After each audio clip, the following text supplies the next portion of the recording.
অন্যদিকে এসআইআর নিয়েও কিন্তু মুখ্য নির্বাচন কমিশনারে একাধিক ক্ষোভ প্রকাশ করেন। সেখানে তিনি বলেন যে নির্বাচন কমিশন যেভাবে গাইডলাইন বেঁধে দিয়েছিলেন, তারা দায়িত্বশীল অফিসার অনেকেই, সেক্ষেত্রে সেই গাইডলাইন মেনে কাজ হলো না কেন, এবং সেক্ষেত্রে এখন এই মুহূর্তে এই যে অফিসাররা যারা কাজ করেছেন এসআইআর নিয়ে একাধিক অভিযোগ রয়েছে, কেন এটা হলো, সেই সমস্ত বিষয় কিন্তু তিনি ওপেনিং রিমার্কসে বলেছেন।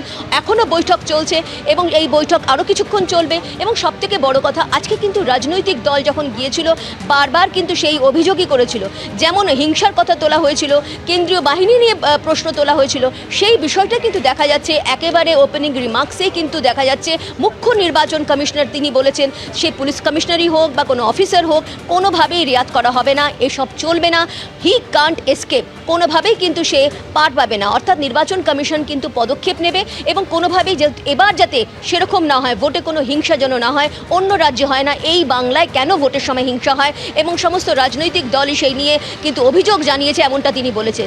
এসআইআর নিয়ে আরও একবার বলে দিচ্ছি, এসআইআর নিয়েও তীব্র ক্ষোভ প্রকাশ করেছেন, কারণ যেভাবে গাইডলাইন বেঁধে দেওয়া হয়েছিল সেই গাইডলাইন না মেনে তারা কিভাবে কাজ করলেন সেটা নিয়েও কিন্তু তিনি প্রশ্ন করেছেন। বৈঠক এখনও চলছে, অবশ্যই জানা যাবে বৈঠকে আর কি হচ্ছে, সেদিকে আমাদের নজর থাকবে। নিঃসন্দেহে সেদিকে আমাদের নজর থাকবে। রুমা, তুমি আমাদের সঙ্গে থাকো। আজকে যে গুরুত্বপূর্ণ বৈঠক, যেখানে একেবারে মুখ্য নির্বাচন কমিশনের বৈঠক করছেন ডিইও অর্থাৎ জেলার নির্বাচনী আধিকারিক, যারা জেলা শাসক, পুলিশ সুপারদের সঙ্গে।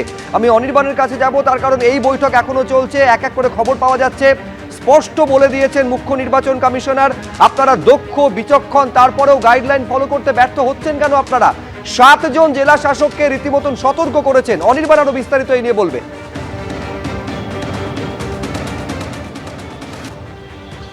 দেখো শুভ্রজিৎ, একদমই আমার সহকর্মী রুমাপাল যে কথা বলছিল, এসআইআর যে প্রক্রিয়া বা এসআইআর প্রক্রিয়াতে জেলা শাসকদের যে ভূমিকা বা ডিওদের যে ভূমিকা, সেই ভূমিকা নিয়ে কিন্তু অসন্তোষ প্রকাশ করেছিল এর আগে ভার্চুয়াল মিটিংয়ে ফুল বেঞ্চ, এবং আজকে কিন্তু সামনাসামনি সেই সমস্ত জেলা শাসকদেরকে পেয়ে সেখানেও কিন্তু তিরস্কার করলেন তারা। কোন কোন জেলা রয়েছে তার মধ্যে রয়েছে আলিপুরদুয়ার, কোচবিহার, মালদা, মুর্শিদাবাদ, হাওড়া, হুগলি ও পূর্ব বর্ধমান। এই যে 7 জেলার ডিওদের ভূমিকা নিয়ে কিন্তু প্রশ্ন তুলেছেন এবং একই সঙ্গে তাদেরকে তিরস্কার করা হয়েছে নির্বাচন কমিশনের ফুল বেঞ্চের তরফে। একই সঙ্গে বলা হয়েছে যে আপনাদের মতন দক্ষ এবং বিচক্ষণ যেখানে অফিসাররা রয়েছেন, সেখানে কিভাবে ইলেকশন কমিশন অফ ইন্ডিয়ার যে গাইডলাইন, সেই গাইডলাইন ফলো করা হচ্ছে না, এই প্রশ্নও কিন্তু উঠেছে।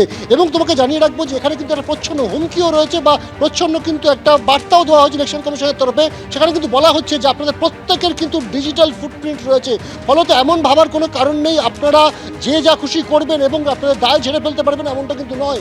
ডিজিটাল ফুটপ্রিন্টের কথা মনে করিয়ে দেওয়া মানেই নির্বাচন কমিশন কিন্তু এই সমস্ত ডিওদেরকে স্মরণ করিয়ে দিতে চাইছে যে আপনাদের প্রত্যেকের ভূমিকা কিন্তু সেগুলো ইলেকশন কমিশন অফ ইন্ডিয়ার নজরদারির আওতায় রয়েছে। শুধু তাই নয়, এর পাশাপাশি তারা ইলেকশন কমিশন অফ ইন্ডিয়ার তরফে কিন্তু বলা হয়েছে যে আপনাদের মধ্যে অনেকেরই ভূমিকা সেগুলো কিন্তু ইলেকশন কমিশন নজরে রেখেছে, কারুর গাফিলতির দায় কিন্তু কমিশন নেবে না। অর্থাৎ নিজেদের অবস্থান কিন্তু খুব স্পষ্ট করে দিচ্ছে ইলেকশন কমিশন অফ ইন্ডিয়া। এবং তার পাশাপাশি তোমাকে জানিয়ে রাখবো, ফুল বেঞ্চের তরফে শুধুমাত্র যে আজকে রাজ্যের বিভিন্ন জেলার ডিও বা এসপি এদের ভূমিকা নিয়ে তিরস্কার করেছে এমনটা কিন্তু নয়, কেন্দ্রীয় এজেন্সির ভূমিকা নিয়েও কিন্তু প্রশ্ন উঠেছে। আমরা যেমনটা জানতে পারছি যে ইডির ভূমিকা নিয়ে কিন্তু প্রশ্ন তুলেছে ইলেকশন কমিশন অফ ইন্ডিয়া। ইডির বিভিন্ন যে কার্যপদ্ধতি, সেই পদ্ধতি নিয়ে প্রশ্ন তোলা হয়েছে। যখন ইডির তরফে কিন্তু চেষ্টা করা হয়েছিল যে অনেক সময় বিভিন্ন কেস ডায়েরি, সেই কেস ডায়েরি রাজ্যের তরফে হস্তান্তর করা হয় না, এর প্রত্যুত্তরে কিন্তু ফুল বেঞ্চের তরফে প্রত্যুত্তর দেওয়া হয় যে আমরা কিন্তু এসব শোনার জন্য এখানে আসিনি, আমরা জানতে চাই যে অভিযোগ রয়েছে সেই অভিযোগের ভিত্তিতে কি পদক্ষেপ নেওয়া হয়েছে, আপনাদের কি পদক্ষেপ, সেই পদক্ষেপের বিষয়ে আমরা জানতে এসেছি। কে কি কেস ডায়েরি দেয় না দেয় এ বিষয়ে কিন্তু ফুল বেঞ্চ বা ইলেকশন কমিশন অফ ইন্ডিয়া একেবারে অনাগ্রহী। শুধু তাই নয়, এয়ারপোর্টের যে কাস্টমস রয়েছে, কাস্টমসকেও কিন্তু হুঁশিয়ারি দেওয়া হয়েছে, বলা হয়েছে যাতে কোনোভাবে বাইরে থেকে কোনো ব্ল্যাক মানি বা বাইরে থেকে কোনো বহুমূল্যবান জিনিস সেটা এয়ারপোর্টের থ্রু দিয়ে ঢুকতে না পারে। ঠিক একই রকমভাবে কিন্তু সমস্ত প্রশাসনের আধিকারিকদেরকে কিন্তু বার্তা পৌঁছানো হয়েছে, প্রত্যেকবার নির্বাচনের সময় একটা কালো টাকার জোয়ার নির্বাচনে খাটে, সেই কালো টাকার জোয়ার কিন্তু আটকাতে হবে।